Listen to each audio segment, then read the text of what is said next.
Easy पैसा है, लेकिन ये इतना हार्डेस्ट पैसा है, ये आप में से सब आदमी जानते होंगे। जो भी यहाँ पर शेयर बाजार में अगर 1 साल लगाया है, और जो मेनली जिस आदमी ने 21 और 22 2021 और 2022 देखा है, उसको मालूम पड़ गया होगा यहाँ पर पैसा कमाना कितना मुश्किल है। ये दुनिया का सबसे खतरनाक तरीके से, सबसे रिस्की तरीके से पैसा कमाने का प्लेटफॉर्म है। लेकिन अगर आप उसको, अगर ठीक से उसके डिसिप्लिन को अगर आप फॉलो करते हैं, तो आप यहाँ पर सक्सेस जरूर हो सकते हैं। इसमें इतना ही रिस्क है जितने हम रास्ते में अगर चलते हैं वो भी हमारे रिस्क है। आप रास्ते में पैदल अगर चल रहे हैं तो भी एक रिस्क ले रहे हैं, आप गाड़ी अगर आपको मार सकती है। आप बहुत ही अच्छे ड्राइवर हो, अगर आप गाड़ी चला रहे हो, आप एक्सीडेंट नहीं करेंगे, लेकिन दूसरी गाड़ी आपको अगर एक्सीडेंट कर सकती है। तो इस तरह का ये समझ कर चलिए, यहाँ पर इजी बोलकर कुछ नहीं है। यहाँ पे इसके लिए आपको बलिदान देना पड़ेगा। जैसे बोलते हैं मरने के लिए स्वर्ग जाना जरूरी है, तो वैसे ही यहाँ पे इसको इजी मत समझिए। यहाँ पे ये डिफिकल्ट है लेकिन पॉसिबल है। तीसरा कोट है मेरा, your mental capacity is more important than your financial capacity. जैसे मैंने बताया, डिजिटल पैसा है। यहाँ पे मैं कोई फिजिकल लेबर नहीं कर रहा हूं, मैं यहाँ पर खाली मेंटल, माइंड का खाली है पैसा। ये पूरा माइंड का गेम। आप माइंड से क्या समझते हैं। हम तो कोर्स जब जो आपने जिस क्लास में आपने पढ़ा, उस एक क्लास में 50 बच्चे होंगे, 4 सेक्शन होंगे, 200 बच्चे होंगे, 20 साल में 50,000 बच्चे निकलेंगे उस क्लास से। लेकिन हर बच्चा उस बात का अलग अलग अर्थ समझता है। जो उसको सेम सिलेबस पढ़ाया जाता है उसका सब वो अलग अलग अर्थ निकालता है, अलग अलग पजल बनाते हैं। जैसे अल्फाबेट्स के अलग अलग पजल बनते हैं, उसी तरह शेयर बाजार का भी है। तो यहाँ पर सबसे बड़ा जो काम है वो मेंटल का है। तो यहाँ माइंड का गेम है ये। तो ये mental capacity is more important. जैसे अभी कोई बात कर रहे थे, रिस्क की बात हो रही थी, अभी कोई बार मेरे को ऐसे ही पूछ रहा था। तो मतलब रिस्क अगर नहीं लोगे तो यहाँ पर शेयर बाजार में कोई काम ही नहीं है। जो आदमी रिस्क नहीं ले सकता है उसका शेयर बाजार में कोई काम नहीं है उसका। तो अपने मेंटल के, और मेरा बोलने का मतलब ये है कि फाइनेंशियल कैपेसिटी के ऊपर अगर कोई आदमी यहाँ पर काम कर रहा है, जो अगर आदमी ये सोच कर शेयर बाजार में आया कि उसके पास में 5 लाख रुपया है और वो शेयर बाजार को जीत लेगा, उसका 5 लाख रुपया जीरो हो जाएगा। आप ये मैं लिख कर आपको दे सकता हूं। एक मेरा कोट ये भी है कि if money is the only skill you have in stock market, you will soon go broke. अगर money is the only skill in stock market, money skill नहीं है, मनी यहां पर सप्लीमेंट्री है। उसके पहले आपको अपना मेंटल कैपेसिटी कि आप ये रिस्क ले सकते हैं क्या। आप अगर कोई काम करते हैं तो रातों की नींद आपकी खराब तो नहीं हो रही है ना, घर में आप झगड़ा तो नहीं कर रहे हैं ना। अगर आपका शेयर घट जाता है तो अगर आप अपने भाई बहन से, माँ बाप से झगड़ा तो नहीं कर रहे हैं ना। ये सब चीजें बहुत जरूरी है यहाँ पे, वो मेंटल कैपेसिटी। और कितना काम आप कर सकते हैं, समझिए आपके पास में 100 रुपया लगाने के इन्वेस्टमेंट करने के लिए है, तो क्या आप एक शेयर में अगर 1-1 रुपया अगर लगाएंगे और 100 शेयर अगर आपने इकट्ठे कर लिए, तो आप जिंदगी में कभी वेल्थ नहीं बना पाएंगे। आप पैसा कमा सकते हैं रिटर्न वाइज, लेकिन बड़ी वेल्थ शेयर बाजार में क्रिएट नहीं होगी। और हर आदमी जो शेयर बाजार में आता है वही सपना लेकर आता है। तो इसके लिए आपकी मेंटल कैपेसिटी यहाँ पर बहुत जरूरी है। फाइनेंशियल फिर भी 1 मिनट के लिए आप बैग बोरो स्टील आप कर सकते हैं, मैं रिकमेंड नहीं करता हूं, लेकिन फिर भी, लेकिन जो मेंटल कैपेसिटी है वो आपको खुद ही अपनी बढ़ानी पड़ेगी, खुद ही उसको मजबूत करना पड़ेगा। एक दूसरा कोट मेरा एक और है कि KYS is more important than KYC।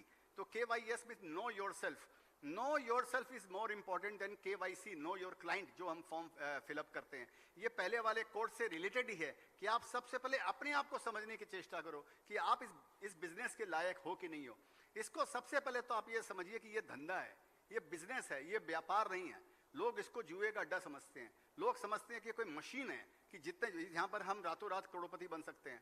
और 90%, 90 नहीं 100% आदमी शेयर बाजार में इसीलिए फेल होते हैं कि वो जल्दी जल्दी पैसे वाले बनना चाहते हैं, उनको रातों रात करोड़पति बनना है। ये ग्लैमर वर्ल्ड है, तो ये ग्लैमर वर्ल्ड है नहीं, लोगों को उतना ग्लैमर लगता है उसके अंदर में, लेकिन इसका एक प्रोसेस है इसका। तो इस बोलकर सबसे पहले नो योर सेल्फ समझिए कि आपके अंदर में करेज है कि नहीं है, नॉलेज है कि नहीं है, और पेशेंस है कि नहीं है। यहाँ पर पेशेंस सबसे बड़ा, यहाँ पर जो सबसे बड़ा इंपॉर्टेंट चीज है शेयर बाजार में 3, knowledge, courage and patience. Knowledge to identify a good script. एक मेरा कोट है, मैंने बताया पहले भी कई जगह कि जैसे हम बात करते हैं large cap, mid cap, small cap, 3 तरह के कैप होते हैं। मैंने एक कैप उसके अंदर में जोड़ा, मतलब 4 कैप होते हैं। वो चौथा कैप है भंगार कैप। और ये जितनी भी कंपनियां लिस्टेड है, 5,500 जो कंपनियां लिस्टेड है, समझिए 5500 कंपनियां लिस्टेड है, उसमें से 5000 कंपनियां जो भंगार कैप की कैटेगरी के अंदर में आती है। और जो स्मॉल इन्वेस्टर है, छोटे इन्वेस्टर है, जो समझते नहीं है, वो जाकर सबसे पहले भंगार कैप का ही सौदा करते हैं। जो मैंने गाने में भी लिखा है कि पेनी स्टॉक हटाया, म्यूचुअल फंड में लगाया। म्यूचुअल फंड सबसे सही है आप लोगों के, जिस आदमी को खेलना नहीं आता हो। अगर आपको गाड़ी चलानी नहीं आती हो तो आप क्या अपनी गाड़ी चलाएंगे क्या? आप गाड़ी चलाएंगे तो पापा की गाड़ी को भी फोड़ देंगे और अपने घुटने भी तोड़ेंगे, आप अपनी भी लाइफ आप डेंजर में रखेंगे। तो आप क्या करेंगे, आप एक ड्राइवर रखेंगे अगर आपको गाड़ी चलानी है। वही काम म्यूचुअल फंड का है कि म्यूचुअल फंड का जो मैनेजर है, जो म्यूचुअल फंड मैनेजर है, उसको एक एक्सपीरियंस है, 25, 30, 35 साल का एक्सपीरियंस है। उसके नीचे टीम होगी 3, 4, 5 आदमी होगी, सबको मिलाकर 100, 150 साल का एक्सपीरियंस है। उसके बावजूद भी वो आदमी रोंग होता है। आप समझिए हम क्या कर सकते हैं, नए आदमी कैसे सक्सेस हो सकता है? इम्पॉसिबल है यहाँ पर नए आदमी का सक्सेस होना। टाइम बिताना पड़ेगा यहाँ पे, गिरना पड़ेगा यहाँ पे। when you are right you learn, when you are wrong you learn, and we only learn when we are wrong। तो ये एक प्रोसेस है, ये 5 साल 10 साल का प्रोसेस है। आप ग्लैमर वर्ल्ड में मत रहिए कि यहाँ पर आएंगे और आपको पैसा आपको मिल जाएगा, इम्पॉसिबल है। ये ऐसा मत सोचिए, इसके प्रोसेस को फॉलो कीजिए, फंडामेंटल स्टडी कीजिए, शेयर बाजार का क्यों गिरता है, क्यों बढ़ता है, क्यों साइडवेज होता है, उसको समझिए। क्या क्या चीजें जो हैं जो शेयर बाजार को इफेक्ट करती है उसको समझिए।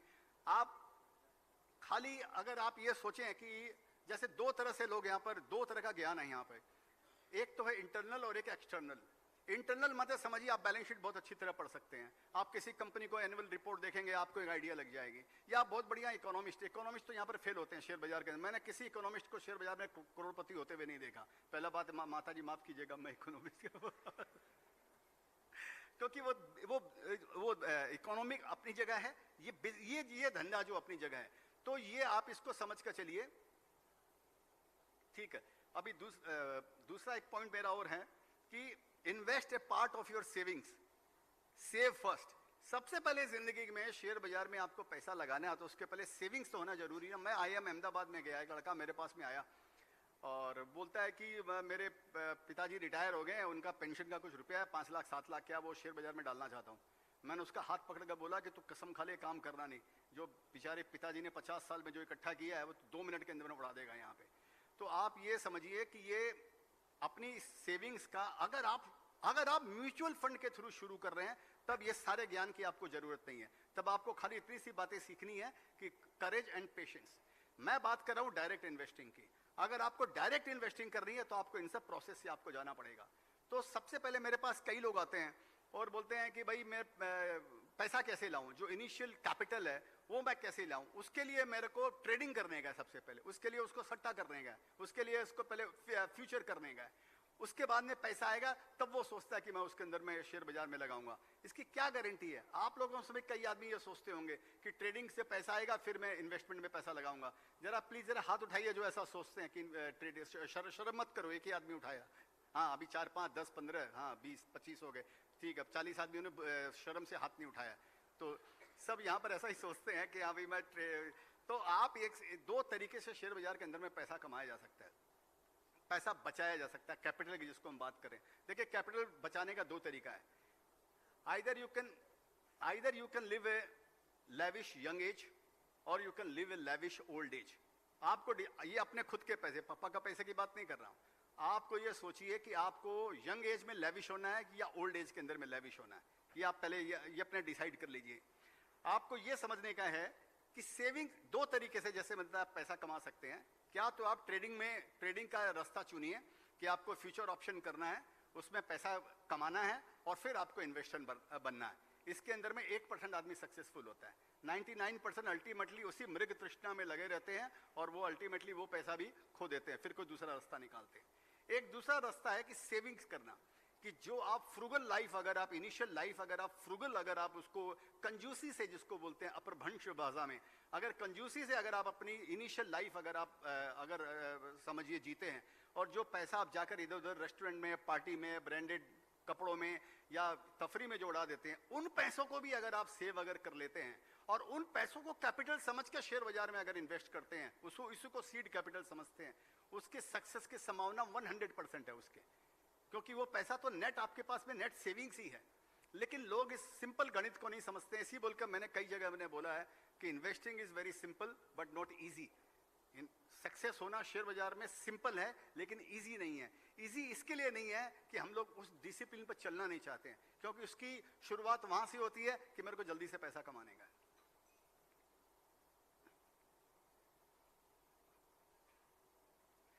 तो बाकी तो ऐसे तो मेरे बहुत सारे कोट हैं, तो मैं सोचता हूं इसके आधार पर हम Q&A सेशन कर लें, राइट। और उसके बीच में भी कई कोट आएंगे तो वो मैं आपसे बातें कर सकता हूं। और एक बात और समझिए, कई लोग मेरे को बोलते हैं कि हाँ भाई शेयर्स लेना है तो टॉप क्या है बॉटम क्या है, तो उसके लिए भी मैंने एक कोट लिखा है कि दो आदमी जिंदगी में, यहाँ पर शेयर बाजार में दो ही आदमी ऐसे हैं जिनको शेयर बाजार के भावों का टॉप और बॉटम मालूम है। दो आदमी ऐसे, एक तो है भगवान और दूसरा झूठा, जो बोलता है मैंने किया था, मैंने लिया था, ऊपर में ले बेच दिया, नीचे में ले लिया। यहाँ पर टॉप और बॉटम बोल के कुछ नहीं है। यहाँ बुल मार्केट, मेरा ऐसा अपना मत है, यहाँ बुल मार्केट बेयर मार्केट बोलकर कुछ नहीं है। यहाँ पे ये स्टॉक मार्केट है। इस पर भी मैंने एक पोएम लिखी है, यूट्यूब पे आपको मिलेगा कि neither it's a bull market nor it's a bear market, it's a stock market. And bull market is like a sunshine, it is always there somewhere. लेकिन आपकी स्टडी इतनी पक्की होनी चाहिए, आपका एजुकेशन शेयर बाजार का और नॉलेज इतना पक्का होना चाहिए कि आप कब किस समय कौन से सेक्टर में आपको काम करना है, कब कौन से सेक्टर में निकलना है, इसका नॉलेज आपको आना चाहिए। और बाकी तो जिंदगी बीत जाएगी और हम ये डिस्कस करते रह जाएंगे। तो बेटर है इसके आधार पर कोई आप अपने क्वेश्चन आंसर सेशन लेते हैं उसमें। सर कर सकते हैं स्टॉक स्पेसिफिक, स्टॉक स्पेसिफिक कर सकते हैं?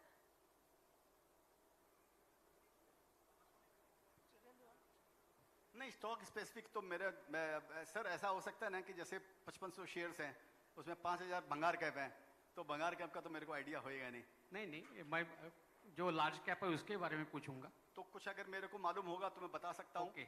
ठीक है ना? हो सकता नहीं भी मालूम हो मेरे को, या what- मैं एक मोटा आइडिया बताऊंगा आपको, पूरा पक्का स्टॉक का आइडिया नहीं होगा शायद मेरे को। What is your take on Bajaj Twins, Bajaj Finserv and Bajaj Finance? Because in last 7 days it has fallen around 7 to 8%. So should I exit, should I hold or should I average? नहीं, ये भाई साहब मेरे लिए ये बोलना मुश्किल है, क्योंकि क्या होता है ना, ये मौसम के जैसे हैं। हर कंपनियों का एक मौसम होता है उनका, उसके तरीके से उसके जो फंडामेंटल्स है वो बदलते रहते हैं। इसी बोलकर ये पौधे के जैसे हैं सर, शेयर बाजार का जो इन्वेस्टमेंट है वो प्लांट के जैसे है। आपको सीड करना, हर रोज उसमें पानी डालना पड़ेगा, खाद डालनी पड़ेगी, आपको उसको धूप और एयर और पानी उसको मिलते रहना चाहिए। तो उसके बाद भी उसके प्रोसेस में टाइम लगता है। तो मैं बजाज ट्विंस को और उसको मैं फॉलो नहीं कर रहा हूँ मैं उनका, वो शेयर लॉन्ग टर्म के लिए बहुत अच्छे हैं और आगे भी वो अच्छे रहने चाहिए। लेकिन आपने जो बोले ना पिछले 7 दिन से 10 दिन से जो गिर रहे हैं ये बहुत शॉर्ट टर्म बात हो गई सर। आप 7 दिन 10 दिन के, आप अपना माइंड सेट चेंज कीजिए सर। आपको नहीं, मैं जनरल सबको बोलता हूँ, आप 10 दिन 15 दिन 20 दिन 50 दिन इसको देखकर अगर आप शेयर बाजार में इन्वेस्ट करेंगे, अगर ये आपका टारगेट है तो सर यहाँ पर सक्सेस होनी बहुत मुश्किल है। ऐसा मेरा पर्सनल, ऐसा मेरा मानना है। यहाँ पर व्यू रखना पड़ेगा आपको 4 साल का, 5 साल का, 10 साल का। देखिए सर, परसेंटेज वाइज रिटर्न की बात अलग है, वो भी बोलते हैं, इतना इजी नहीं है यहाँ पर वो रिटर्न आना। मैं ऐसा मानता हूं कि मार्केट, मेरा एक गाना भी आपने सुना होगा, ओनली लॉन्ग टर्म बस लॉन्ग टर्म बस लॉन्ग टर्म मेरी जान, ऐ दिल है मुश्किल कमाना यहाँ, ओके इफ शॉर्ट टर्म या जो भी है। तो आप, मैं 10 दिन का सर, मैं ऐसे शेयर खरीदता हूं जो मेरे को ऐसे लगता है कि अगले 6 महीने तक परफॉर्म नहीं करेगा। ठीक है, 10 दिन का मेरे पास कोई आंकड़ा ही नहीं है। तो इस बोलकर आपका जो ये 10 दिन वाला जो बात है ये बहुत शॉर्ट टर्म है। मेरे ख्याल से इसको आपको चेंज करना चाहिए और अपने विजन को, अपने टारगेट को, उसको आप सालों में कन्वर्ट करना चाहिए। What about long term? How are the fundamentals of these two? तो वही मैं बोला, मेरे को इनका फंडामेंटल का आइडिया नहीं है। इनका एक ग्रॉस मेरे को मालूम है कि ये इंडस्ट्री अच्छा कर रही है, ग्रुप इंडिया का बेस्ट ग्रुप है, तो दे शुड डू वेल। लेकिन आप मेरी बात के ऊपर कोई काम मत करना, ये खाली आप एक स्ट्रक्चर आपको बताया कि ये बढ़िया करना चाहिए ये, लेकिन मेरे को स्पेसिफिक आइडिया नहीं। एक व्यक्ति एक सवाल, उतनी केवल विनती है। Volunteers mic. हेलो सर, मेरा क्वेश्चन ये है कि शेयर मार्केट में कब एंटर होना चाहिए और कब हमारा गोल बन के एग्जिट होना चाहिए? देखिए, एंटर तो जब होंगे जब आपके पास में पैसा होगा तभी आप एंटर होंगे। अभी एंटर के ऊपर मैं आपको एक बात बता देता हूं। आपका क्वेश्चन में ये है कि हम एंटर हुए, अभी क्या बोला मैंने सर, 2 आदमी को मालूम है टॉप और बॉटम, एक भगवान को और एक झूठे को, राइट? तो आपका क्वेश्चन उससे रिलेटेड है कि एंटर मैं जब हूं तो मालूम पड़े वो बॉटम हो जाए, करेक्ट? वो यहाँ पर इम्पॉसिबल है, ये तो किसी को भी नहीं मालूम है। ठीक है, अभी एंटर होते हैं और मार्केट गिर जाता है, बराबर। इस बात का सबको डर रहता है कि मैं एंट्री किया और मार्केट गिर गया तो आपको रिग्रेट होएगा यहाँ पे। तो सर मेरा कोड भी है, but regret is lifestyle disease of stock investing. Equity investing का लाइफस्टाइल डिजीज है, वो आपके साथ में आती है, वो है रिग्रेट। आप अगर ले लेते हैं और लेने के बाद में मार्केट गिर जाता है तो आपको रिग्रेट होता है। आप नहीं लेते हैं कि नहीं गिरेगा और मार्केट बढ़ जाता है तो भी आपको रिग्रेट होता है। हर हालात में आपको रिग्रेट होना है। ये दो रिग्रेट में से एक रिग्रेट आपको खुद के लिए चुनना है। इसी बोलकर मैंने बोला KYS is more important than KYC, know yourself. क्या दो रिग्रेट हैं कि आपने शेयर्स लिया और मार्केट गिर गया, ये एक रिग्रेट है। लेकिन अगर आपका लॉन्ग टर्म विजन है कि मैं, जैसे मैंने बताया, मैं तो 2, 4, 6 महीनों का धंधा नहीं करता हूं, मैं तो 5 साल 10 साल 15 साल का काम करता हूं। तो मेरे को ऑफकोर्स ऐसा नहीं कि मेरे को तकलीफ नहीं होती है, लेकिन ये यहाँ का नियम है, मेरे को उसको एक्सेप्ट करना पड़ेगा। एक रिग्रेट तो ये हो गया कि मैंने लिया और गिर गया। एक दूसरा रिग्रेट ये होता है कि मैंने नहीं लिया और बढ़ गया। इन दोनों में से कौन सा रिग्रेट आपको रात को सोने के लिए देगा, ये आप अपने आप से क्वेश्चन कीजिएगा।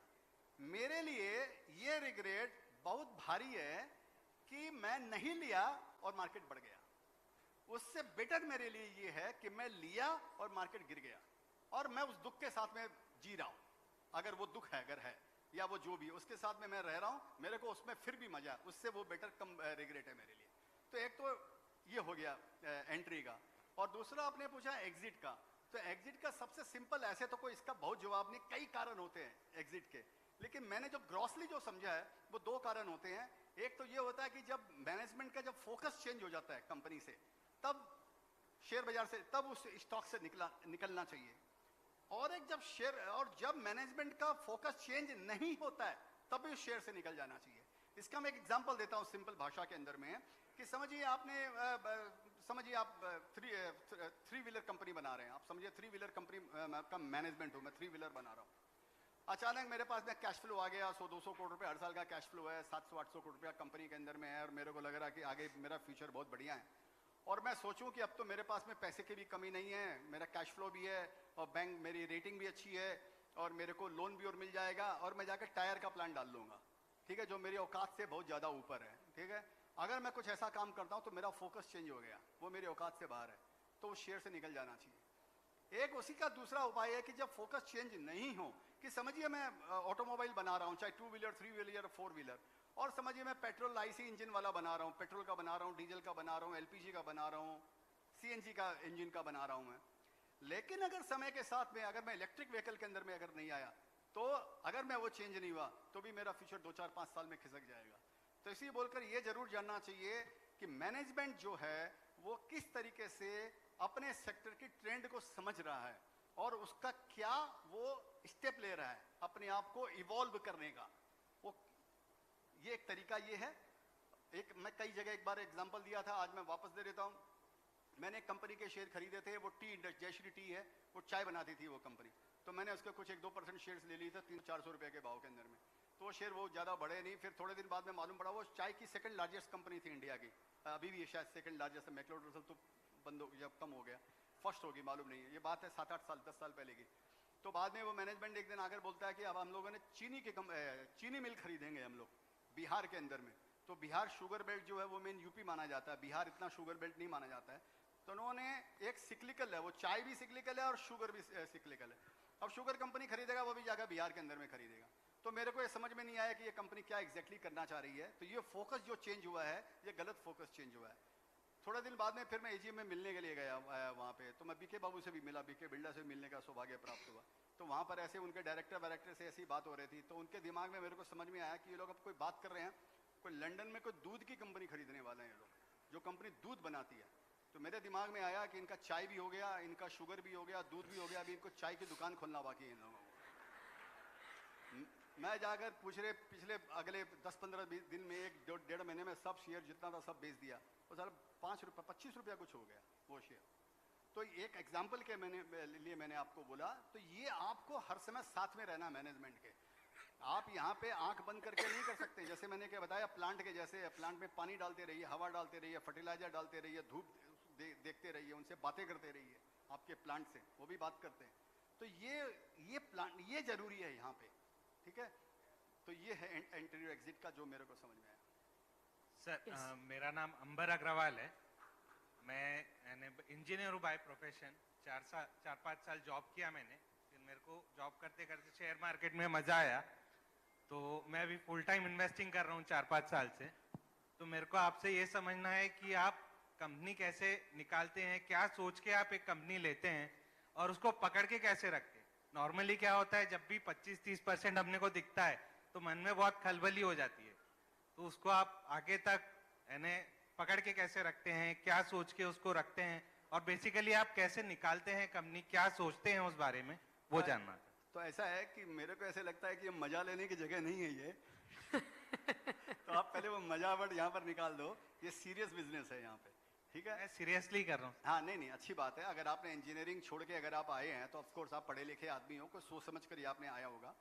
देखो, जैसे मैंने आपको पहले बताया, आप बैठिए, कि नॉलेज, करेज एंड पेशेंस, ये तीन चीज बहुत जरूरी है शेयर बाजार में, ठीक है, जो अभी स्पीच में बताया था। Knowledge to identify a good script, and courage to buy in a reasonable quantity, and patience to hold. ये तीन चीज यहाँ पर सक्सेस का सिंपल मंत्र है यहाँ पे। इसको आप डिसिप्लिन से अगर अपनी लाइफ के अंदर में अगर आप इनको फॉलो कर लेंगे तो कम से कम आपको एक रीजनेबल एवरेज नंबर आपके ऊपर आएंगे कि knowledge to identify a good script. और जैसे मैंने बताया कि ये सारी चीजें मैं तब बोल रहा हूं जब आपको डायरेक्ट इन्वेस्टिंग करनी है। अदरवाइज सिंपल आप अपना म्यूचुअल फंड में पैसा लगाइए या पीएमएस में लगाइए, जा लगाइए, ये सब झमेले की आपको जरूरत ही नहीं है। तो नॉलेज, करेज एंड पेशेंस। तो knowledge to identify a good script, और करेज जो है, ये करेज जो है, ये मेरे ख्याल से शेयर बाजार में सबसे ज्यादा जरूरी है करेज। पेशेंस से भी ज्यादा जरूरी है courage. Courage can not be bought, knowledge can be bought to some extent. अगर समझिए आप अपने पास में एक टीम बिठा लेते हैं रिसर्च की, राइट, तो आपको नॉलेज, आप उसका बोरोड नॉलेज है, लेकिन आपका वो नॉलेज है। अगर आपके पास में टीम है या आप किसी को, तो ये बोरो हो सकता है। पेशेंस भी समझिए, आप हिस्ट्री पढ़ रहे हैं, आप लोगों को देख रहे हैं कि हाँ भी वो 10 साल रखा, और अपने जो आंकड़े सुनते हैं कि एशियन पेंट्स ने 30 साल के अंदर में कितना रिटर्न दिया।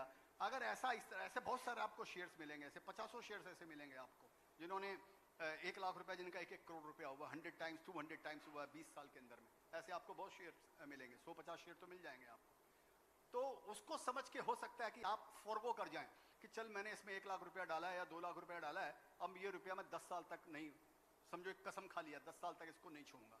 आप पेशेंस, वो आपका पेशेंस हो गया। आपको करे जाना मुश्किल है, ठीक है, कि अगर मेरे पास में 1 लाख रुपया है और मैं 25,000 रुपया एक शेयर में लगाता हूं, 1 लाख रुपया का 25,000 रुपया एक शेयर पे लगाता हूं, ये करेज होना बहुत मुश्किल है।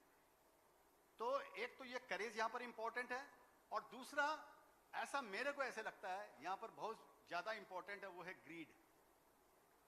वो लालच बुरी बला है, वो मालूम नहीं वो कौन से संदर्भ में बोला गया। हर चीज का लालच, जो ग्रीड है, वो भी आपकी एक एनर्जी है। ग्रीड का यहाँ पर मेरे ख्याल से बहुत बड़ा महत्व है शेयर बाजार के अंदर में।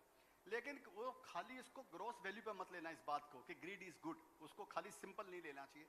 कौन सी चीज पे ग्रीड, उसके ग्रीड के पीछे if it is backed by your knowledge then greed is good. तो वो आपको अपने आप को ये सुधारना पड़ेगा कि मैं यहाँ पे क्या करने के लिए आया हूँ। तभी मैंने बोला KYS, no yourself is more important. देखिए, एक मेरा कोट है, stock market is like an ocean, ठीक है, समुद्र के जैसे है। लोग कुछ यहाँ पर आते हैं, वो अपना तफरी वफरी करते हैं, पानी में पैर वैर भिगो लेते हैं, थोड़ा नहा लेते हैं, चले जाते हैं कि समुद्र घूम के आ गए। दूसरे लोग आते हैं, थोड़ा टायर वायर लेते हैं, थोड़ा सा अंदर चले जाते हैं, थोड़ा सा डीप वाटर चले जाते हैं, आ जाते हैं। तीसरे हैं थोड़ा मछली पकड़ने के लिए आते हैं, एक बोट वोट ले लेते हैं, थोड़ा मच्छी वच्छी पकड़ लिया, उनका धंधा चल रहा है उनके। कुछ लोग ऐसे भी आते हैं जो मिनरल्स एक्सट्रैक्ट करने के लिए आते हैं, एक्सप्लोर करने के लिए आते हैं मिनरल्स, तो उनके लिए बड़ा ताम झाम उनको चाहिए, उसमें बड़ा रिस्क है उसके अंदर में, और बड़ा रिस्क और बड़ा गेन है उस चीज़ के अंदर में। तो ये आप पर डिपेंड करता है कि यहाँ पर क्या चुनने के लिए आए हो आप। यहाँ पे आप वो शीप उठाने के लिए आए हो यहाँ पे, या मच्छी उठाने के लिए आए हो, या हवा खाने के लिए आए हो, या सीरियस धंधा करने के लिए आए हो। अगर आपको बड़ा, अगर आपका विजन है तो आपको टारगेट भी आपको बड़ा ही रखना पड़ेगा ना आपको, तो वो आपको समझने का है। तो ये चीज आप कब समझोगे, कोई काम करने के पहले आपको ये सोचने का है। उसमें जरूरी नहीं कि आप गलत हो गए, लेकिन आपको धारणा वैसी बनानी है, ये शेयर में कितने साल रख सकता हूं, इस शेयर के साथ में कितने साल, इसका फ्यूचर कितने साल तक ब्राइट हो सकता है, एक आपको धारणा बनानी पड़ेगी आपको। अदरवाइज फिर आप ऐसे ही करते रहोगे जो आपने बताया। तो अगर आप उस चीज को अच्छी तरह समझ गए हो, उस सेक्टर को समझ गए हो, कंपनी को अच्छी तरह समझ गए हो, उसका ट्रैक रिकॉर्ड आपके पास में है, तो शायद आप 10 साल तक उस शेयर को होल्ड कर सकते हो। मेरे पास में कुछ शेयर्स है जो 2003 और 4 में लिए, आज भी मैं होल्ड करता हूं उन शेयरों को। 17-18 साल हो गया मेरे को। तो ये आप पर डिपेंड करता है कि आप कितने में खुश हो जाते हो। आप 25% में आप खुश होते हो तो ये आपकी एपेटाइट है। ये कोई बुरा भी नहीं, मैं ऐसा नहीं बोलूंगा ये बुरा नहीं है, लेकिन पैसा वेल्थ क्रिएट नहीं होगी उसके अंदर है, उसके अंदर में फिर आपको हर समय नई मछली पकड़नी पड़ेगी, हर समय नई आइडिया चुननी पड़ेगी। तो जैसे प्लेन में लिखा रहता है कि देखिए बाहर एग्जिट दरवाजे आपके बाजू में भी हो सकते हैं, जब अनाउंस करती है एयर होस्टेस कि आपके बाजू में भी है, तो आपको हो सकता है जिसमें आपने इन्वेस्ट किया हो वही गोल्ड माइन हो, वही शायद।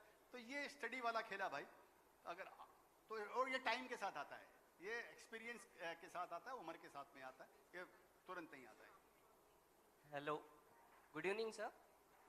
सेक्टर रोटेशन पहले कैसे प्रिडिक्ट करना है सर?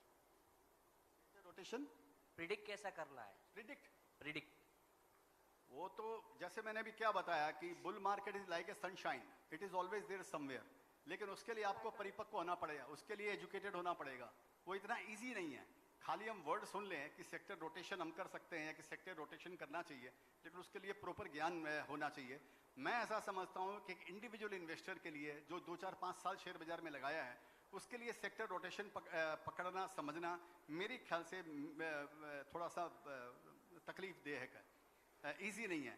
उसके लिए बेटर आप म्यूचुअल फंड के थ्रू इन्वेस्ट करें। Okay sir. और एक रिक्वेस्ट करना चाहूँगा एक आपसे। क्वेश्चन। नहीं, रिक्वेस्ट है मैम, आपकी हाँ। प्यारी सी स्माइल के साथ आपका स्माइल फॉर्मूला नागपुर वासियों के लिए सर। क्या बोले स्माइल के साथ? स्माइल बहुत अच्छी स्माइल है। फॉर्मूला, आपका smile formula sir. Smile formula तो ठीक है, बता देता हूँ। जो इन्होंने भी पूछा था कि मैं शेयर कैसे पकड़ता हूँ, तो मैंने स्माइल फॉर्मूला को मैं फॉलो करता हूँ। और S stands for small in size, M और I stands for medium in experience, large in aspiration and extra large market potential. मैं ये मेरा पूरा जिंदगी के जितने भी शेयर आज तक मैंने पकड़े हैं, उनके सबका पीछे खाली एक ही सिंपल फॉर्मूला है, स्माइल का। मैं ऐसी कंपनी पकड़ता हूँ जो अपने सेक्टर में स्मॉल हो। मैं कोई जरूरी नहीं 100 करोड़ वाली कंपनी पकड़ता हूँ, अपने सेक्टर में जो स्मॉल इन साइज है मैं उसको पकड़ता हूँ। कोई जरूरी नहीं है कि ये फॉर्मूला आप सुन के आप राइट हो जाएंगे, ये भी प्लीज समझ के चलना इस बात को। मेरे लिए ये काम किया कि मैंने मेरी पूरी जिंदगी यहाँ पर बिताई है मैंने यहाँ पे। तो स्मॉल इन साइज, क्योंकि मैं ऐसा समझता हूँ कि जो हाथी है उसको अगर घूमना अगर होता है या भागना होता है तो उसको टाइम लगती है, चूहा जल्दी से घूम जाएगा और भाग जाएगा, राइट। तो इस बोलकर मैंने स्मॉल इन साइज कंपनी पकड़ी कि अपनी सेक्टर में स्मॉल हो। और मीडियम इन एक्सपीरियंस मैं इस बोलकर ऐसी कंपनी पकड़ता हूँ जिसने 15 साल तक कड़ी मेहनत की अपनी लाइन के अंदर में। जो भी एक ही जगह उसने 10,000 किक मारी है, उसने वो इतना परिपक्व हो गया है, उसने 2-3 रिसेशन देख लिए, 3-4 तेजी मंदी देख ली, और वॉर देख लिया, ये देख लिया, वो देख लिया। इस तरीके से वो अपने आप को एक्सपीरियंस में इतना मजबूत हो चुका है वो आदमी कि उसका शायद जीरो होना मुश्किल है, क्योंकि उसने 15-20 साल एक ही धंधे में काम किया और उसको एक्सपीरियंस है। इस बोलकर, और इसके पीछे 2 चीज़ है कि मैं जनरली जो 5 साल पुरानी कंपनी है तो उसमें नहीं करता हूँ। इसी बोलकर मैंने कोई न्यू एज की कंपनी के अंदर में इन्वेस्ट मैंने नहीं किया। स्टार्टअप में मैंने इन्वेस्ट किया है, लेकिन वो बड़ा लिमिटेड इन्वेस्टमेंट है मेरा, उसके अंदर में सब्सटेंशियल इन्वेस्टमेंट नहीं है जो मैं सेकेंडरी मार्केट में करता हूँ कि 2%, 4% या 5% जो भी है वो मैं नहीं करता हूँ उनके अंदर में। तो ये मीडियम इन एक्सपीरियंस और लार्ज इन एस्पिरेशन, ये बहुत जरूरी है। क्योंकि अगर मैनेजमेंट का एस्पिरेशन अगर बड़ा बनने का नहीं है, अगर मैनेजमेंट अरबपति नहीं बनेगा तो जो शेयर होल्डर है वो लखपति या करोड़पति नहीं बनेगा उसकी कंपनी के अंदर में। तो उसका एस्पिरेशन होना जरूरी है कि मैं रीजनल कंपनी था, रीजनल से नेशनल कंपनी बनूंगा, नेशनल से मैं ग्लोबल कंपनी बनूंगा, मल्टीनेशनल बनूंगा, मेरा मार्केट शेयर 3% का है, 10 साल बाद मेरे पास 15% का होगा। ये उसका एस्पिरेशन जरूरी है। अगर उसमें एस्पिरेशन नहीं है, जनरली क्या होता है ना, एक कंपनी माइग्रेट होती है, माइक्रो कैप से स्मॉल कैप के आसपास आती है, 100-200 करोड़ की कंपनी 1000-1500 करोड़ तक आती है, फिर आप देखना उसका वो एस्पिरेशन खत्म हो जाता है। वो जिंदगी में सब भोग लिया, सब उसको मिल गया, अब उसको लगता है क्या करने का है, बहुत हो गया, ये हो गया, वो हो गया, उसमें फ्यूचर अपना बर्बाद होता है उसके अंदर में। तो वो एस्पिरेशन जरूरी है। वो आप कंपनियों के कौन कौन सुनोगे, उनके एनालिस्ट में उसमें जाओगे, उनके एनुअल रिपोर्ट पढ़ोगे, उनके इंटरव्यूज जो वगैरह जो आते रहते हैं टीवी में, और ब्रोकर्स वगैरह उनके इंटरव्यू जो पोस्ट करते रहते हैं, उनसे आपको एक आइडिया लगेगी उनको। तो ये है medium in experience and extra large market potential. तो ये मेरे ख्याल से सबसे ज़्यादा जरूरी है कि 500 करोड़ की कंपनी 5000 करोड़ की तब बनने वाली है जब उसका मार्केट साइज 50,000 करोड़ का होगा। अगर उसका मार्केट साइज ही अगर इतना बड़ा नहीं है तो वो एस्पिरेशन होकर भी वो उतना बड़ा बन नहीं पाएगा। जैसे मैं एक एग्जांपल देता हूँ कि आप सोचिए, इंडिया में सबसे बड़ी जो कंपनी है जो एयर कूलर बनाती है वो सिम्फनी, और सिम्फनी कंपनी का टर्नओवर 1300-1400 करोड़ रुपया। आप सोचिए कि वो लीडर है और 1300-1400 करोड़ रुपया खाली एक कंपनी का टर्नओवर, और 5 साल से यहीं पर वो अटके हुए 1000 करोड़, 1200 करोड़, 1300 करोड़। तो वो मार्केट, मैं सिम्फनी के बारे में नहीं बोल रहा हूँ, खाली एक एग्जाम्पल बता रहा हूँ। तो मार्केट साइज इतना बड़ा एक्स्ट्रा लार्ज होना चाहिए कि वो खुद मार्केट साइज खुद हर साल 10%, 15% या 5% या 12% मार्केट साइज भी बढ़ते जा रहा है, तो उसमें लॉन्ग टर्म में रहने में उस कंपनी में वेल्थ बनेगी। हेलो सर, मेरा नाम कुणाल है सर। उस तरफ, देर सर मेरा नाम कुणाल है।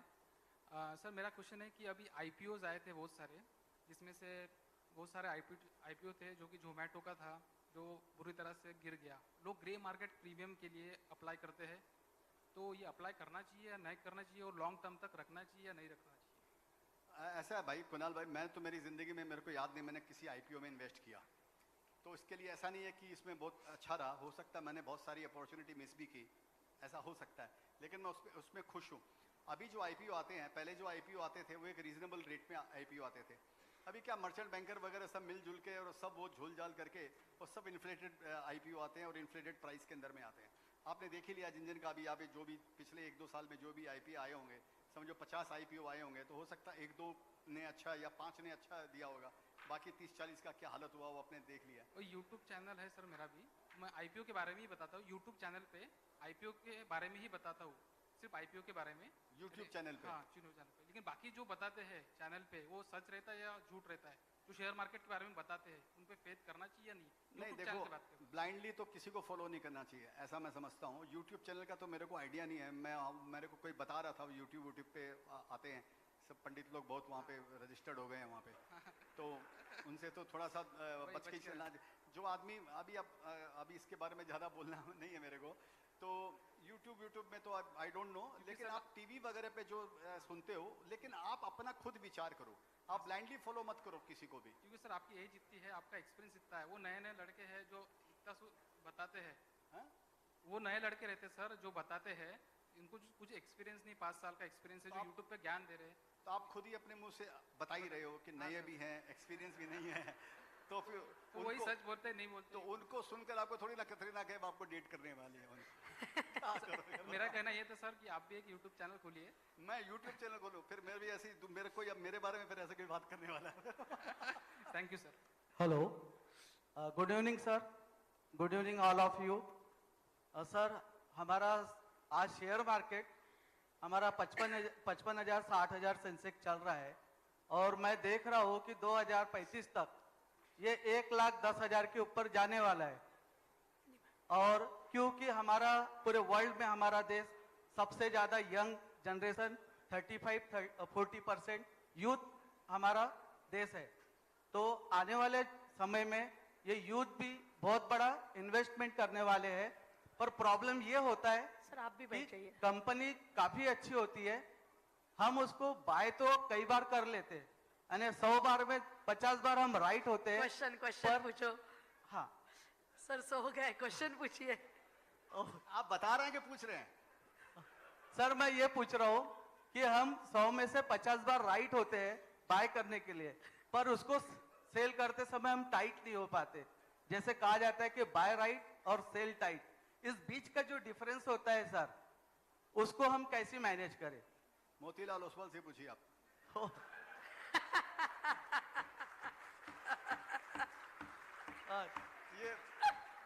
ये उसी का है ना टैग लाइन, बाय राइट्स और सिट टाइट। ये मालूम नहीं दोस्त, मैं एक्चुअली मेरा दिमाग कहीं और चला गया आपका इतना लंबा सुन के। आप क्या पूछना क्या चाह रहे हैं कि ये बीच का? हेलो, क्वेश्चन पूछ लीजिए एक बार। हाँ क्वेश्चन वही पूछ रहा कि हम बाय तो स्टॉक को कर लेते हैं, राइट हो जाते हैं, पर जब वो बढ़ने लग जाता है, जैसे हमने 100 का लिया वो 150 हो जाता है, और हम उसको अधीर होके बेच देते हैं, बाद में हमको 200, 250, 300 भी दिखता है, तो हम बाय तो राइट कई बार सही कर लेते हैं, पर सही समय तक ये होल्ड नहीं कर पाते। उसके लिए हमें गाइड कीजिए सर कि किस चीज को फॉलो करके हम उसको टाइट तरीके से होल्ड कर पाए। मैं आपको एक बात बताता हूँ, अभी किसी सज्जन ने यही बात पूछा था कि 25-30%, इन्होंने पूछा था 25-30% आता है तो मैं बेच देता हूँ। वो क्वेश्चन आप उसी का जवाब है।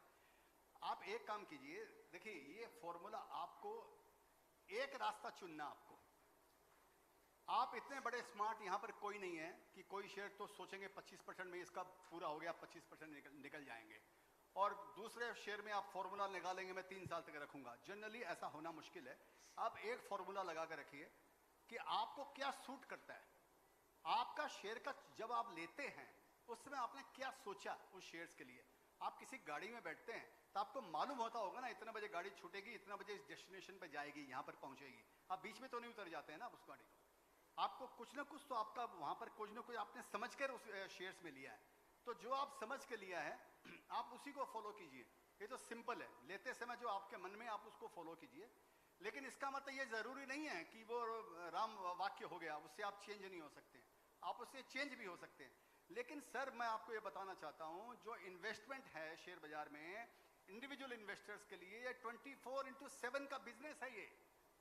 ये साइड का धंधा नहीं है कि आप दुकान में बैठे हैं या फैक्ट्री में बैठे हैं, कोई दूसरा काम कर रहे हैं और फट कोई बोल दिया शेयर्स ले लिया तो मेरे ड्राइवर के अंकल से नॉलेज लिया, न पढ़ाई की नहीं कॉलेज किया, लोगों की सुन लिया, पेनी स्टॉक चुन लिया, पैसा इतना डुबाया, मजा आ गया। ठीक है, तो मजा जैसे उन्होंने बताया, मैडम ने बताया, मजा आपके ब्रोकर को आता है। तो ये आपको डिसाइड करना है कि आप क्या सोच के आपने उस शेयर्स को लिया था, उसी पर आप स्टिक रहिए। और ये रिग्रेट आपको हर समय यहाँ पर रहने वाला है कि कभी 25% में निकल गए तो 200 हो गया, और कभी 200 में 25 में नहीं निकले तो वापस वो नीचे आ गया। तो ये आपको अपने आप को ऑलवेज ऑब्जर्व करते रहिए। शेयर बाजार में जब मतलब KYS, आप अपने आप को रोज इवेल्युएट कीजिए कि मैं किधर गलती कर रहा हूँ, मैं किधर सही कर रहा हूँ। अपने पुराना पूरा ट्रैक रिकॉर्ड देखिए, उसको लिखिए, दिमाग में मत रखिए, उसको लिखिए। ये शेयर मैंने क्या सोच के लिया था और ये मैं इसका क्या किया, कब निकला, क्यों निकला, उसका कारण लिखिए आप उसका, और बाद में क्या हुआ। तो ये आपको अपने आप ही सीखना पड़ेगा सर। आप किसी को फॉलो करके आप नहीं सीख सकते। Sir good evening sir. एक ही मिनट रुकूंगी। Madam needs to go. मैं आशुतोष सर से रिक्वेस्ट करती हूँ कि वो उनको टोकन ऑफ लव देंगे। हम क्वेश्चन आंसर्स आपकी अनुमति होगी तो 2-4 क्वेश्चंस और लेंगे। Yes, we will take the questions. Hello, एक मिनट, क्वेश्चन के लिए 1 मिनट रुक जाइए। आई रिक्वेस्ट क्या मॅडम सर मोमेंटोसाठी रेडी ठेवा, बॅग घेऊन जा सगळं सामान।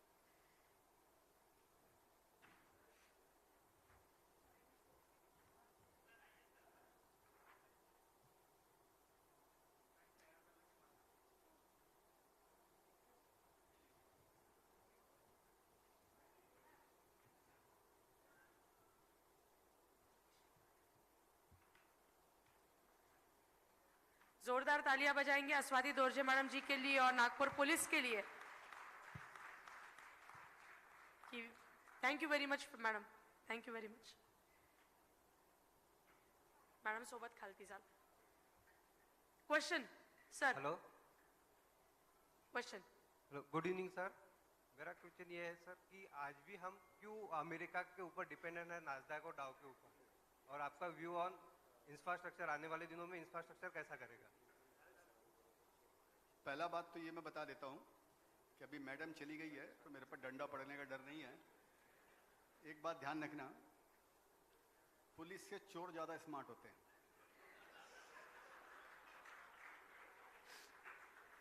ये फैक्ट है। चोर पुलिस से ज्यादा स्मार्ट होता है। चोर पुलिस को रास्ता बताता है स्मार्ट होने का। चोर नए नए रास्ते ढूंढता है, पुलिस उन रास्तों का नहीं मालूम है पुलिस को। चोर ही उनको ये बताता है कि हाँ वो पहले 1-2 चोर पकड़ते हैं, तुमने क्या किया, तुमको सजा कम देंगे, तुमको पीटेंगे कम, तू बता किया कैसे, वो उनको रास्ता बताता है। तब दूसरा आगे का रास्ता वो पुलिस प्लग करती है। एनीवे, वो मैडम के सामने बोलने के मैं हिम्मत जुटा रहा था, वो डंडा हिला रही थी ऐसे ऐसे, तो मैं बोला इनके जाने के बाद बताऊंगा। एनीवे सॉरी यार। हाँ अभी पूछ वापस। हाँ सर मैं हेलो नहीं, उनका सवाल रह गया था ना पहले वालों का। हेलो सर, मेरा क्वेश्चन है सर। नहीं पहले किसने किया? हाँ बोल, ये हैंडसम लड़का ने। सर आज भी अपन हाँ यूएस के ऊपर डिपेंड अबे है। सुन भाई, आज सुन ना, बैठ बैठ। आप क्या बोला अभी? हम यूएस को देखते हैं। हम माने कौन? कौन हम? वो इंस्टाग्राम में आता है ना, अबे कौन है इधर, क्या है ना, अपुन नहीं तो कौन भी, कुछ आता है ना ऐसा। अभी है कौन इधर? कोई नहीं है, सरदार जी के अलावा कोई नहीं है, एक ही बैठे सरदार जी यहाँ पे, ठीक है ना। तो हम माने कौन? किसको आप हम बोलते हो? लोगों को करने दो, लोग तो स्मगलिंग करके भी पैसा कमा रहे हैं, आप कमाओगे क्या? तो हम कुछ नहीं है, वो लोग बातें करते हैं। क्या होगा $2.5 लाख से ज्यादा आप एक आदमी, चलिए $2.5 लाख बहुत बड़ा होता है, लेकिन आपको क्या करने का? अभी बाहर मेरे को कोई यही पूछ रहा था, मतलब क्यों जाने का तुमको यूएस? क्या 5 शेयर 10 शेयर गूगल का ले लोगे तो क्या करेगा? उसका गर्लफ्रेंड को बताओगे मेरे पास गूगल का शेयर है? वो साला पैसा और खा जाएगी, वो बड़ी होटल में जाना चालू कर देगी। तो आपको यूएस का क्या चार्म है? आपको 80% घट गया यूएस के शेयर, मालूम है ना आपको? $600 वाला हो क्या टेस्ला $100 हो गया, मालूम है ना? ऐसा ही कुछ हो गया। तो किधर यूएस की क्यों बातें कर रहे हो यार? इंडिया में बहुत बड़ी अपॉर्चुनिटी है। तो ये यूएस की जो बातें करते हैं उनको करने दो, बोलने की बातें अलग होती है। प्रैक्टिकल जो चीज आप अपने घर में अगर ठीक से समझ नहीं पा रहे हो, उसको ठीक से देख नहीं पा रहे हो, ठीक से उस प्लांट को वाटर नहीं कर पा रहे हो, आपको क्यों यूएस जाना है फैशन दिखा के? क्या होने वाला है उससे?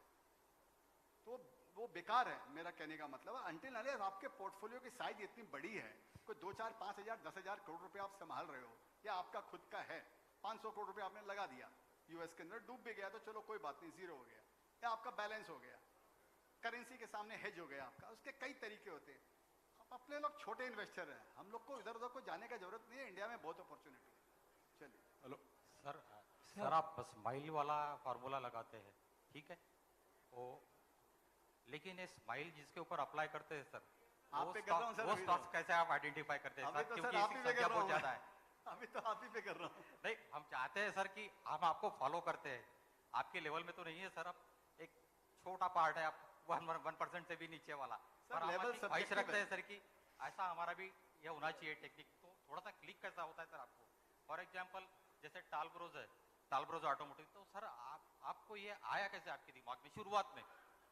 क्योंकि इस सेक्टर में बहुत सारी कंपनी है, मान लीजिए एक सेक्टर आपके ध्यान में आ गया कि ऑटोमोटिव का, एक शुगर का आ गया, कोई भी आ गया XYZ, तो इस पर्टिकुलर सेक्टर में कौन सी कंपनी आपने को ढूंढना है जिसपे ऊपर ये अपना स्माइल वाला फार्मूला लगाना है?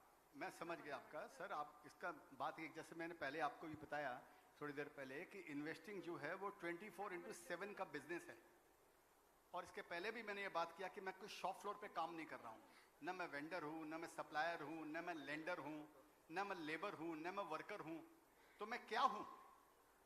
तो इसका मतलब मेरा काम क्या है?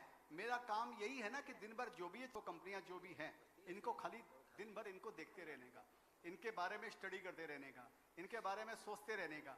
और जब कभी कोई मौसम चेंज हो रहा है, या जब कोई सेक्टर अगर राइजिंग में निकलने की संभावना में है, तो उस सेक्टर के शेयर्स को पकड़ने का। तो ये एक दिन में नहीं होता है।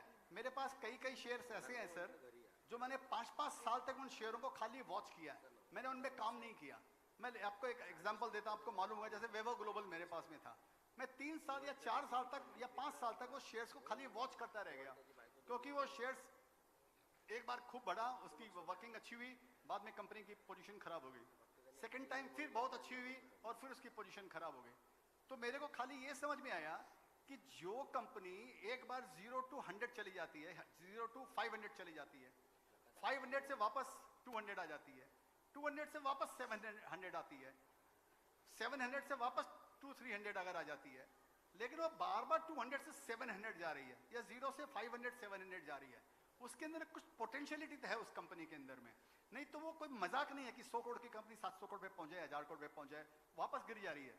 तो मैं उस कंपनी को 4-5 साल तक खाली मैं वॉच करता रहा उस कंपनी को, उसके जितने कौन को लाता था मैं सुनता था, जो इंटरव्यू आता था वो सुनता था, और उसके प्रोडक्ट के बारे में जहां जिससे मौका मिल सकता वो पता लगाता था। अचानक मेरे को 2014, 15 या 16 में मेरे को ऐसे समझ में आया, कंपनी के जो कमेंट्री जो आती है मैनेजमेंट की, वो अच्छी आने लग गई। वो ऐसा इंडिकेशन देने लग गया कि वो कंपनी टर्न अराउंड हो रही है। और 2 बार वो फेल हुआ, तो उसने 2 बार अपना बिजनेस मॉडल चेंज किया। उसने पहली बार एक बिजनेस मॉडल अडॉप्ट किया, वो सक्सेस नहीं हुआ, तो इसके कारण वो कंपनी डब्बे में आ गई। दूसरा बिजनेस मॉडल वापस उसने चेंज किया, वो उसको सही रहा वो बिजनेस मॉडल, लेकिन समाव कुछ रिसेशन आ गया, 2008-9 का कुछ ऐसा, कुछ ऐसे वैसे कुछ आ गया जो भी था उसमें। वो बिजनेस मॉडल सही रहा, लेकिन कंपनी फ्रूटफुल नहीं हो पाई। तो मैं उस कंपनी का वॉच किया मैं उसको। फिर 2014, 15 या 16 के अंदर में अब जो जैसे मतलब कमेंट्री आने लग गई कि ये बिजनेस मॉडल सस्टेन हो रहा है और मेरा जो लॉसेस है वो भी कम होने लग गए हैं, 2-3-4 क्वार्टर के अंदर में हम प्रॉफिट करने शुरू करेंगे, तो मैंने उस शेयर्स को लेना चालू किया। तो इस तरह मेरा बोलने का मतलब, इस तरह आपको किसी कंपनी को पीछे पड़ा रहना पड़ेगा सर। आप उसको पिछले 5 साल 10 साल का 15 साल का इतिहास आपको जानना पड़ेगा उसको, और आप तैयारी उसके पीछे लगे रहिए कि ये कभी टर्न अराउंड अगर होगी तो अपना काम खाली यही है ना। अपना काम क्या है एज एन इन्वेस्टर, मैं तो फुल टाइम इन्वेस्टर हूँ। मेरा काम यही है सब कंपनियों के बारे में देखते रहने के, कब किसका फॉर्च्यून चेंज हो रहा है, कब ये हो रहा है। तो ये है, तो वही टैलब्रोक जो आप नाम लिया उसमें भी मैंने यही देखा कि हाँ भी वो सबसे सस्ता शेयर दिख रहा था।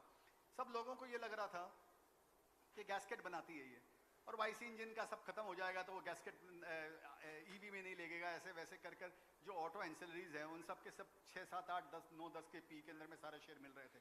कई कंपनियों के शेयर ऐसा, अभी भी कई कंपनियों के शेयर आपको ऐसे मिलेंगे। तो लोगों ने लगा कि हाँ भाई ईवी आया हुआ। अभी एक कंपनी में आपको बताता हूँ जो आईसी इंजन के लिए काम करती है, वो कंपनी के पास में 2030 तक का ऑर्डर बुकिंग है। छोड़ दीजिए ईवी की बात, 2030 तक का। और टाटा मोटर्स और मारुति भी ये बात बोलते हैं कि इंडिया में 2030-35 के पहले कोई 100 ईवी होने वाला नहीं है। दोनों पैरेलल चलने वाले, साथ साथ चलने वाले। तो भाई साहब ये सब चीज़ों का ध्यान रखना पड़ेगा आपको, ये सब चीज़ों को, न्यूज़ का, इन्फॉर्मेशन का, ये सब चीज़ों को वो उसके पीछे पड़ा रहना पड़ेगा, तब वो होगा सर, ऐसे नहीं होगा। सर हेलो सर, एक minute I just sir here Ashutosh. कोई बात नहीं, मैं देख रहा हूँ, बोलो सर पोडियम पे बाजू में। तो सर ये है कि इसी सर ऑटो एंसिलरी की आप जो बात कर रहे थे, इसी स्टॉक में जब आपने बोला था कि आपको इन्वेस्ट करना है तो लॉट ऑफ पीपल सेड कि इसमें मत जाओ करके, वो कहानी बताइए ना। हाँ अतुल ऑटो वाली। नहीं सर, ऐसा है कि मैं तो जितने भी कंपनियों में आज तक इन्वेस्ट किया हूँ, ऐसा मानना कि अभी क्या होता है ना कि पहले आप तो शेयर्स ले लेते हो, आपको समझ में आया, अपनी बुद्धि से शेयर्स ले लिए। जब वो शेयर्स चलता नहीं है तो आपका लगने लग जाए कि आप तो मूर्ख हो गए, तो आप क्या करते हो, अब आपसे बड़ा दूसरा मूर्ख खोजने लग जाते हो आप उसको, ताकि मेरे से कोई दूसरा बड़ा मूर्ख मिले और मैं उसको एक टोपी पहनाऊं या मैं उसको बताऊं कि भैया तू भी शेयर्स में इन्वेस्ट कर, तो शेयर में कुछ हलचल वलचल हो। चलो ये तो मजाक की बात है। तो जैसे शायद आप बात करोगे अतुल ऑटो का, मैंने अतुल ऑटो लिया था 2004-05, और भी जितने भी शेयर मैंने, क्योंकि मैं स्मॉल कैप लेता हूँ मैं, तो वो शेयर उस समय न तो उसका कोई बैलेंस शीट में कोई दम रहता है, न वो शेयर्स पॉपुलर होते हैं, और उन शेयरों के बारे में आधे आदमी तो नाम भी नहीं सुने हुए रहते हैं। तो अपने किसी को भी बोलने के लिए जाओ तो सब यही बोलते हैं कि हाँ भाई ये तो नाम ही नहीं सुना ये, लेकिन जब बैलेंस शीट पढ़ते हैं और जब सुनते हैं तो ऐसे लग रहा है कि भाई फ्यूचर तो ब्राइट है, लेकिन लोगों को लेने में नेचुरली वो डर भी लगता है वहाँ पे। तो ऐसे मैंने एक शेयर लिया अतुल ऑटो, तो वो लेने के बाद में मैं सबको जाकर बोलता था कि देखो ये अतुल ऑटो ये कंपनी है और ये इतना बढ़िया कर रही है, क्वार्टरली नंबर्स आ रहे हैं, इतना एक्सपेंशन प्लान है, ये है वो है, लेकिन किसी को कोई समझ में नहीं आता था, तो लोगों ने नहीं लिया। अल्टीमेटली वो 100 टाइम्स वो शेयर्स हुआ। और संयोग से ऐसा ही एक एजिस लॉजिस्टिक्स है, वो भी मैंने 2005-06 में लिया था, और वो शेयर 200-300 टाइम्स हो गया वो शेयर्स। अगर आप उसको 2017 तक कैलकुलेट करो तो 2004 से 17 के बीच। तो मेरा मतलब है कि आपको, लेकिन अगर आपको अपनी चीज़ पर अगर कॉन्फिडेंस अगर है कि मैं ये जो काम कर रहा हूँ, लेकिन आपको ये तुरंत आप ये काम नहीं कर सकते हो, उसके लिए आपको यहाँ पर उम्र गुजारनी पड़ेगी आपको, नहीं तो वो मुश्किल है, नहीं तो आपका खुद का कॉन्फिडेंस भी खो जाएगा। अगर सब आपको बोल रहे हैं कि भाई मैं तो ये काम नहीं करूँगा, तो वो आपको फिर अपना ही चलना है कि हाँ भाई ठीक है, मेरे को समझ में आए ना, मेरे को ये काम करना है। लेकिन ये आप थोड़ा एक्सपीरियंस के बाद में कीजिए, वो इस तरह का जोखिम लेना जरूरी नहीं है कि वो लेना चाहिए, मैंने one has to be safe खेलना। देखो शेयर बाजार की जो स्पीड है ना दोस्त, वो लैम्बोर्गिनी की स्पीड है, या 500-600 किलोमीटर की स्पीड है, ये इस बिजनेस की जो स्पीड है, ये इतनी फास्ट स्पीड है। तो मैं क्या बोलता हूँ कि जो एडवेंचरस जो होता है, जो एडवेंचरस स्पोर्ट होता है ना, उसमें ज़्यादा एडवेंचरस नहीं बनने का।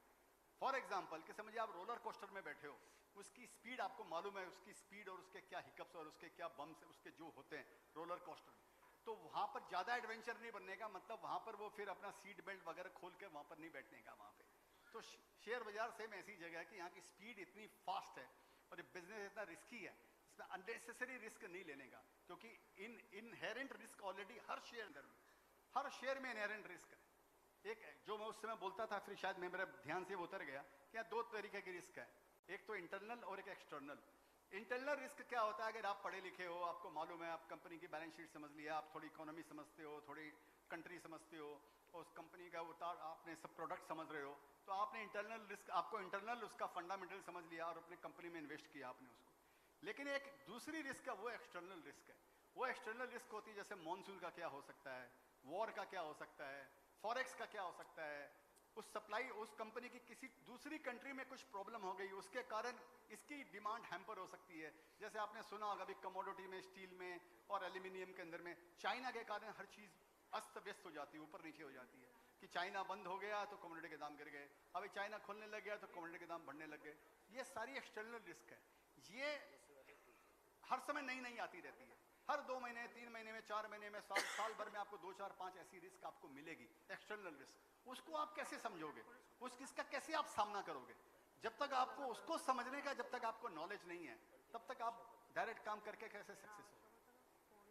हेलो सर, अगले ये आखिरी सवाल उस तरफ से, एक मिनट, माइक किसके पास है? एक इनके पास है, दूसरा इनके। ये 2 क्वेश्चंस के बाद we will sum up. Yes, आप पूछिए। सर, अगले 3-4 साल के लिए आप किस सेक्टर पे बुलिश हो? सर क्या है ना, ये वर्ल्ड बड़ा डायनामिक्स हो गया अभी, ठीक है। और यहाँ पे पहले तो हम लोग, जैसे मैं बोला कि मैं 10-10 साल 15-15 साल के लिए इन्वेस्ट करता हूँ, लेकिन अभी आने वाला टाइम थोड़ा ऐसा होने लग गया है कि ये सिनेरियो जो है ना वो थोड़ा चेंज होने लग गया है। हाँ, अब जो चीज़ें जो है वो 5-5 साल में, 3-3 साल में बदल जाती है। आप आईटी का खुद ही देख लीजिए, 2020 के बाद में जो कोविड आया, उसके बाद में आप देखिए 2021 तक आईटी के शेयर 4 गुना 5 गुना 7 गुना हो गए, इंक्लूडिंग यूएस के अंदर में जो अभी हम बात कर रहे थे।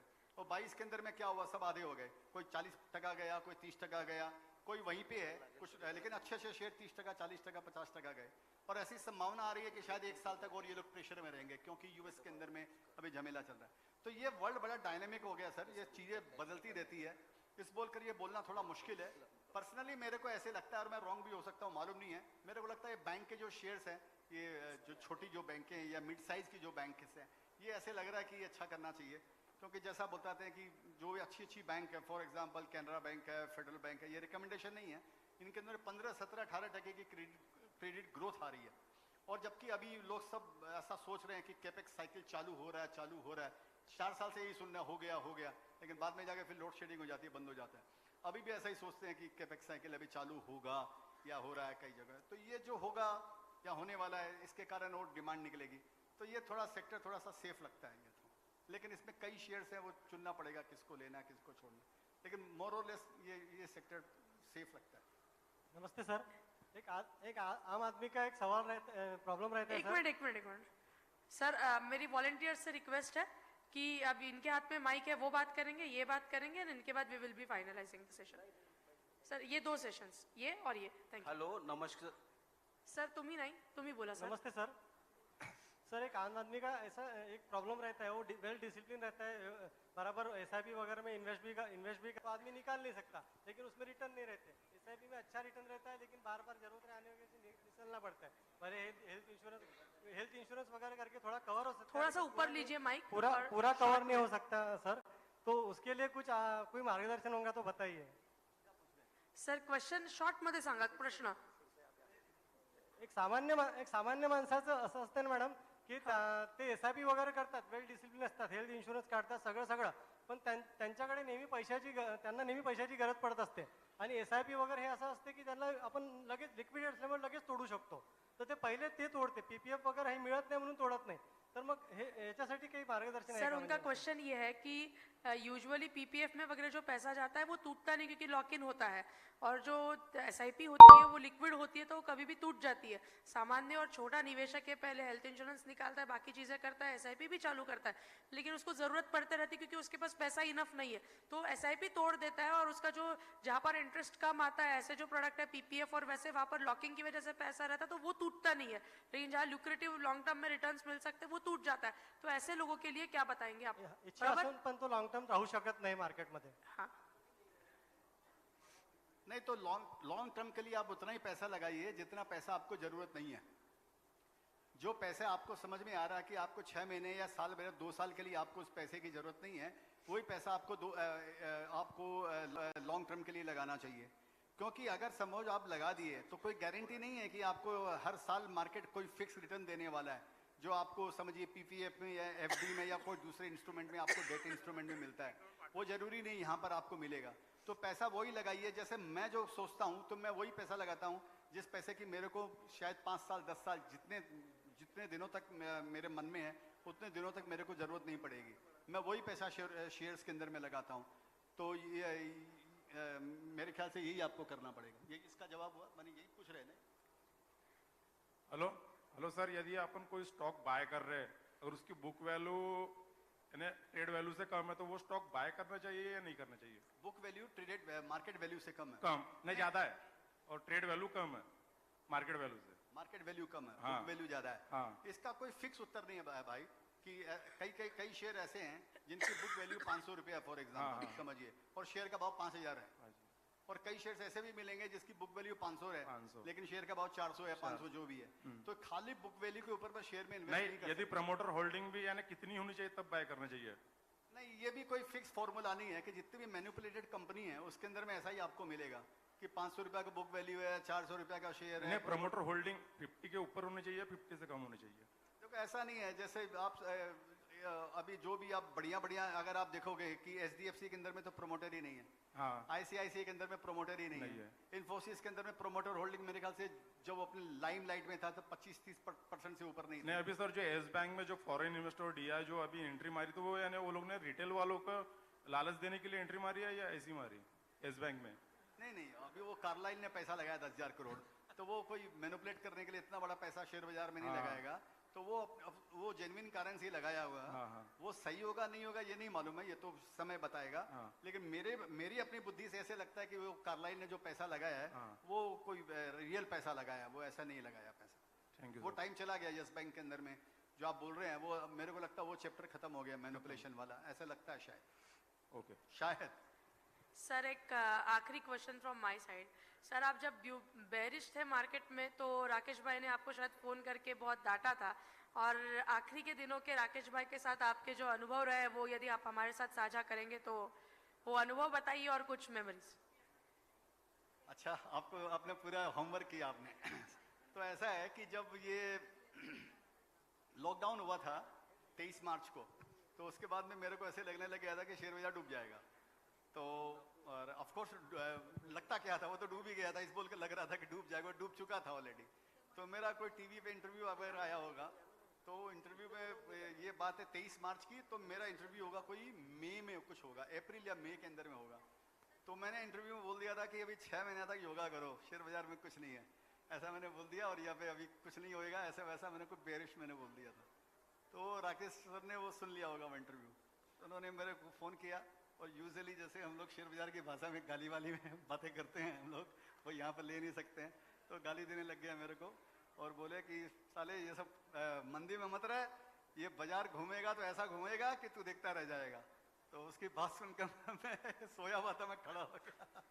तो मैं बोला भाई ये क्या बोल रहा है, और वो लेकिन तो वो उसकी बात मेरे दिमाग में फट से एकदम ये मैंने करंट जैसा मेरे को लगा कि राकेश भाई क्या बात बोल रहा है। लेकिन मैं आपको एक बात बताता हूँ कि मेरा जो भी करियर रहा 25 साल 30 साल का, मैं कभी शेयर बाजार में मंदी में कभी नहीं आया, एक दिन भी ऐसा नहीं गया।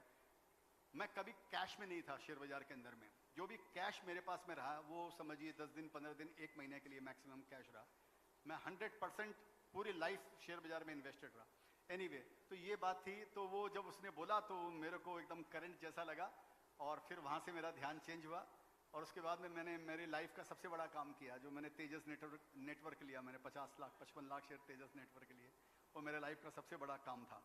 और एनीवे, तो ये था। तो और आपने पूछा लास्ट क्या बात हुई, तो एक इंटरेस्टिंग बात मैं आपको बताता हूँ कि हम लोग क्या होते हैं कि जैसे हम लोग सोते हैं तो भी तेजी में हैं, और हर समय 365 24/7 365 तेजी में रहते हैं। कई बार ऐसा भी है कि जब मैं राकेश भाई को बोलता था बाजार घटता था, मेरे को लगा कुछ नहीं, अब फट जाएगा, तेज हो जाएगा, तो बोलता तू पागल है, तो हर समय तेजी में ही रहता है। तो कहने का मतलब परपेचुअल तेजी में रहते थे हम लोग सब, इंक्लूडिंग राकेश भैया। तो ये करीब मेरे को टाइम, मैं कलकत्ता में था, 6-7-8 जुलाई की बात है। तो वो राकेश भाई का फोन आया, बोले किधर है तू? तो मतलब मैं कलकत्ते में हूँ। तो बोला अच्छा अच्छा, तो वो हॉस्पिटल में थे उस समय, ठीक है। तो बोले अच्छा अच्छा, तो फिर मैं पूछा कि बाजार क्या लगता है, तो उन्होंने बोले यार कुछ तो गड़बड़ है मार्केट के अंदर में, मार्केट अच्छा नहीं लगता है। तो मैंने क्या बात कर रहे हो आप, ऐसा बोल रहे हो कि अच्छा नहीं? बोला हाँ लग रहा मेरे को कुछ तो गड़बड़ है मार्केट में। उस समय वो ये जो डॉलर और रुपये वो जो होता है ना, कुछ क्या है वो कुछ बढ़ रहा था, ठीक है। तो वो थोड़ा चिंता वाला, बोला ठीक है। मैं 2-3 दिन बाद फिर बॉम्बे गया, तो मैं उनसे मिलने के लिए गया वहाँ पे हॉस्पिटल ब्रिज कैंडी में। मेरे को वो वापस फट जाएगा, हाथ नहीं आएगा, शेयर्स ये हो जाएगा वो हो जाएगा, वो ऐसी तेजी में आ गया। बोले यार आप तो 7 दिन पहले तो बोल रहे थे कि यार छोड़ उसको यार। तो हम लोग 2-3-5 दिन के लिए टेम्परेरी ऐसा होता है कि जब थोड़ा सा दिमाग ऐसे वो होता है, तो फिर वह मेरा वो लास्ट कॉन्वर्सेशन था। फिर लास्ट उनका मैं बस निकल के मैं जा रहा था, फिर वापस उन्होंने बुलाया और उन्होंने मेरे को राजीव बजाज के लिए पूछा, वो मेरे दोस्त हैं। तो उन्होंने पूछा कि राजीव बजाज कैसा है, वो वापस बुला के पूछा, बोला राजीव बजाज कैसा है। तो उनको कुछ प्रॉब्लम थी हेल्थ की। मैं बोला नहीं अभी ठीक है राजीव बजाज, वो बढ़िया है। तो फिर उसने अपना हाथ दिया, मैं उसके हाथ को किस किया और वहाँ से मैं फिर ब्रिज कैंडी से निकला। ये मेरा आखिरी कॉन्वर्सेशन